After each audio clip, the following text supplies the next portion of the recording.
मित्रांनो, मी आज आले मम्माकडे. आता सकाळचे वाजले ते 8. शिवांची शाळा आहे 10 वाजता. तर मम्मा कुण डबा न्यायला आले. तिला म्हणलं होतं पटकून डबा करून ठेव, शिवांशला शाळेत जायचे डबा दे.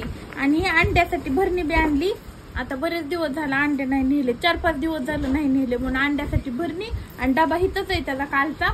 ते डबा भरून नेण्यासाठी आले. का नाही रो, अगं शाळेत जायचंय ना, मम्मा कुण डबा न्यायचाय ना. तुला कशाची भाजी आवडती? हा हा, चल मम्माला विचार.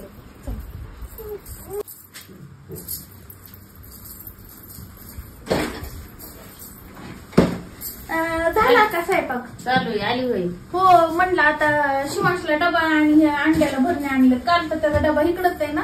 हो, कालचा इकडं. झाला का भाकरी? मला काय कर जास्त न ग, फक्त 5 भाकरी दे. आणि शिवांशला काय कर 1 चपाती दे. आणि भाजी कशाची खायची तुला? आणि त्याला बटाट्याची भाजी मोकळी. त्याची 10ला शाळा. आवर बरं पटकन, आता 8:30-9 वाजत आले ते. लवकर आवरायला मला बी झाड झूड पारूस काम ते आणि पिटती पण ठुलंय. आता तुला बाजरीच्या भाकरी करते. हा, आणि त्याला काय कर, त्याला चपाती आणि एखादी मोकळी भाजी. तसं करू. तो काय काय केलं बाय गाव? मी काही नाही केलं. उठल्यापासून काय केलीस?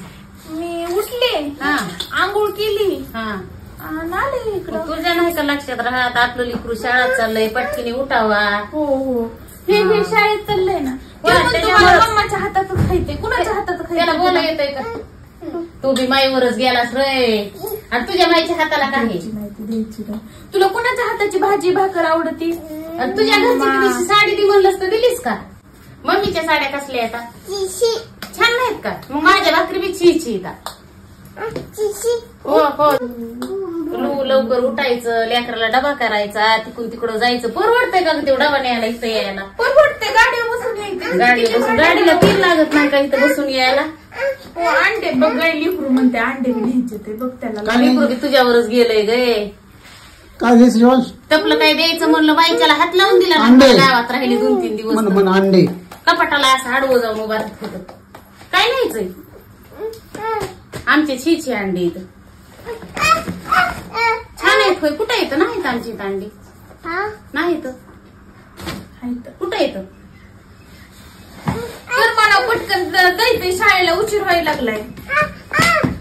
म्हणजे तुझं बी माझ्या मागच लागलं का लपडं?